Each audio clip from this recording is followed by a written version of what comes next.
আসসালামু আলাইকুম সবাইকে। তো আজকে আমরা বেসিক অ্যালজেব্রার কিছু কনফিউশন করা কোশ্চেনগুলো আমরা সলভ করব। তো প্রথমে এক নম্বরে যেটা আছে সেটা যোগ, বীজগাণিতিক চলকের যোগ। চলকের যোগে বেজ সেম হতে হয় এবং পাওয়ারগুলোও সেম হতে হয়। এখানে বেজ এক্স এবং পাওয়ার সবার +1, তো আমরা যোগ করতে পারবো। তো যোগ করার শর্তটা মানছে। তো যোগ করার জন্য আমরা সহগগুলো যোগ করব।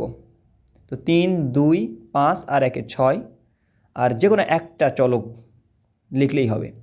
গুণের ক্ষেত্রে প্রথমে সহগগুলো গুণ করব।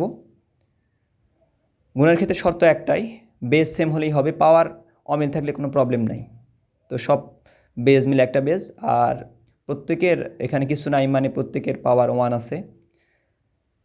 তো 1 পাওয়ারগুলো অবশ্যই যোগ হবে। গুণের ক্ষেত্রে মনে রাখতে হবে যে পাওয়ারগুলো যোগ হবে। তো 6x পাওয়ার 3, 3টা 1 যোগ করলে 3 হয়। তো এখানে ভাগের ক্ষেত্রে দুইটা বেজ মিলে একটা বেজ। এখানে শুধুমাত্র একটাই, সেটা হচ্ছে বিয়োগ করতে হবে। ওপরের পাওয়ারটার কোনো পরিবর্তন হবে না, প্লাস থাকলে প্লাস, মাইনাস থাকলে মাইনাস। তো +7 থাকবে, বাট নিচের যে পাওয়ার সেটা অবশ্যই চেঞ্জ করতে হবে, প্লাস থাকলে মাইনাস, মাইনাস থাকলে প্লাস। তো ওপরেরটা +7 থাকলো, আর নিচের +3 সেটা -3 হয়ে যাবে। তো এক্স পাওয়ার 7, মধ্যে 3 বাদ দিলে 4 হয়। তো এটাও গুণ 2 নম্বরের মতোই, সব বেজ মিলে একটা বেজ এক্স, আর সবগুলো পাওয়ার যোগ হবে। তো 3, প্রথমটা 3, তারপরেরটা 4। মনে রাখতে হবে গুণের ক্ষেত্রে পাওয়ারগুলো যোগ করতে হয়। তো 3 + 4 + -3। তো একটা লাইন যদি বাড়ানো যেতে পারে, 3 + 4 প্লাসে মাইনাসে গুণ করতে হয়, পাশাপাশি চিহ্ন বসলে। তো প্লাসে মাইনাসে মাইনাস, সাথে 3 +3 -3 কাটা। তো এক্স পাওয়ার 4।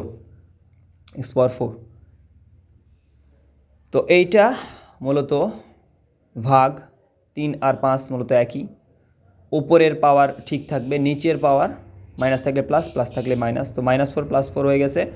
তো -3 এর সঙ্গে +4 যোগ করলে হয় 1। তো এটার অ্যান্সার x পাওয়ার 1। সবগুলোর অ্যান্সারগুলো আমরা একটু গোল দাগ দিলাম। তো সবাইকে ধন্যবাদ। আসসালামু আলাইকুম।